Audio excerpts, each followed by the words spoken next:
Hey guys, it's Jill and welcome back to Trauma Talk. I wanted to give you just a little bit of a life update because some stuff has been going on and I've been avoiding it, engaging in one of my tried and true coping strategies, which is keeping myself busy as all hell so I don't have to process things.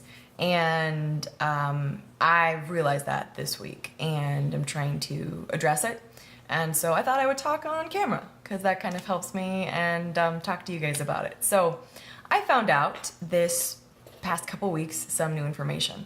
As many of you know, back in March, I had ankle surgery. It was, I don't even know which number it was. I've had like 9 or 10 or 11 in my life. And it didn't work. And it's just gotten a lot worse to the point where it hurts every day and all I can really do is like walk, from like my house to the car, my, car to a house basically. And I found a lot of my identity in being active. I have since I was like 13. I found so much of my healing being active. My life was basically saved by an MMA gym, by martial arts, by jiu-jitsu, by yoga, by hiking, by being outside, by walking my dogs, even just by going to the gym, by CrossFit for a while. Like these things are just things that are such large parts of my identity that are just gone completely, and it's not going to get better right now. And so the options I have are just sit with it or take some drastic measures. And I've decided I'm going to take some drastic measures because I'm not okay just limping around and being in pain all the time just to have an ankle. So I went up to Denver a couple weeks ago and talked to a really good surgeon up there.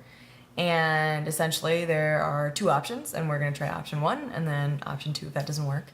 But I have a fused ankle right now, which means that they essentially cut the ankle joint out and screwed my bones to my foot to my leg when I was a teenager because of a bad horseback riding accident. And they're going to, in November, replace my ankle. So they're going to give me a fake ankle and also fuse the secondary joint that is in there. There are no statistics on how well that works because my ankle's already been fused. It's a very uncommon surgery. Ankle replacements aren't that great anyways, but technology has been developing, so here's to hoping that it works at least for a little while. So best case scenario, that should buy me 10 years.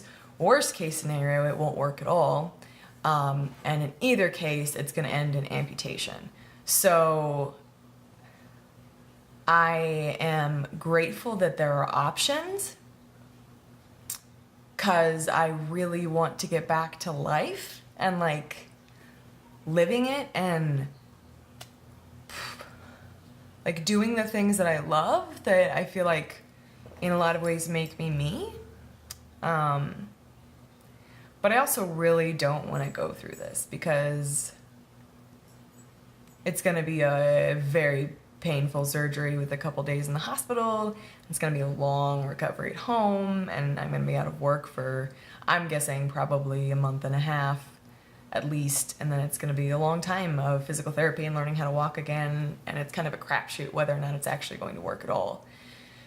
And I spent like a solid decade denying the fact that my ankle bothered me, denying the fact that having pain was a problem, which fits right in with the rest of patterns in my life, denying that, having emotional pain is an issue.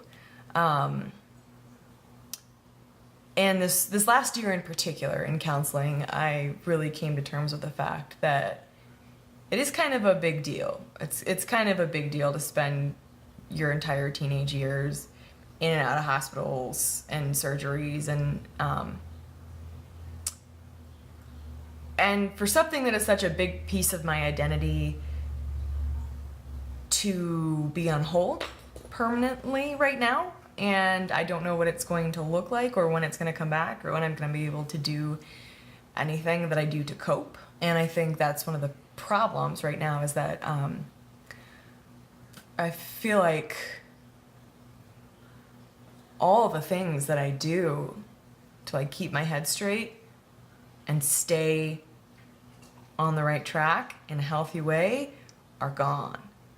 Because the things I do are that list I gave you of like jiu-jitsu and MMA and CrossFit and going to the gym and walking my dogs and hiking and being outside and all of that.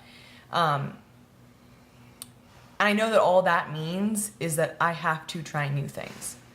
I have to figure out new ways of coping. And it sounds so easy, like, oh, just, you just gotta try new things, see what works. If something doesn't work, move on to the next thing. But I liked my old ways of coping. They worked.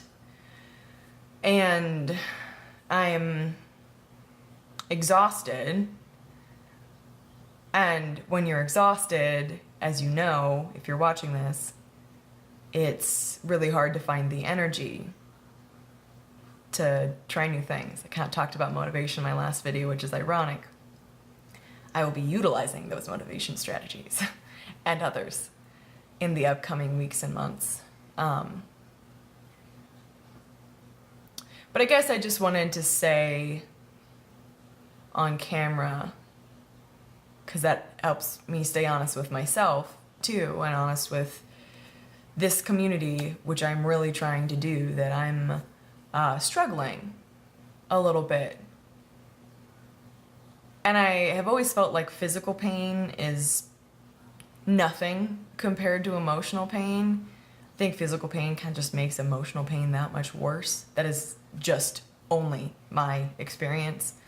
But I'm having a really hard time dealing with this new kind of reality and the unknowns that come with it. And taking the time to process it and to take care of myself, because that means diving into some icky emotions and things I don't want to feel. But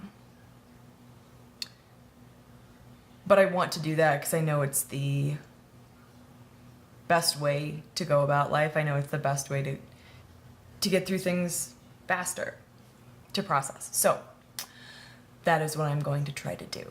And I will update you. That's what I'll do.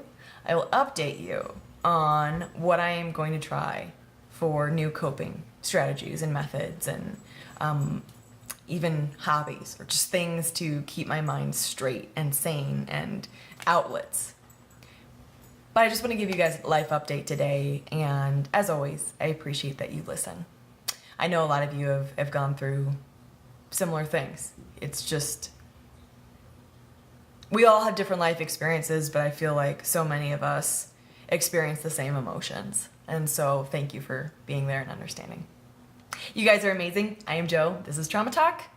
I'm Jo. This is Trauma Talk. You may see my lovely puppies, Monkey and Sadie, behind me, and little Sophie's by my feet. They're my little cohorts, my little partners in crime. They're amazing. And I wish you could meet them in person because they're adorable. You guys hang in there. I will hang in there as well, and I look forward to seeing you in the next video.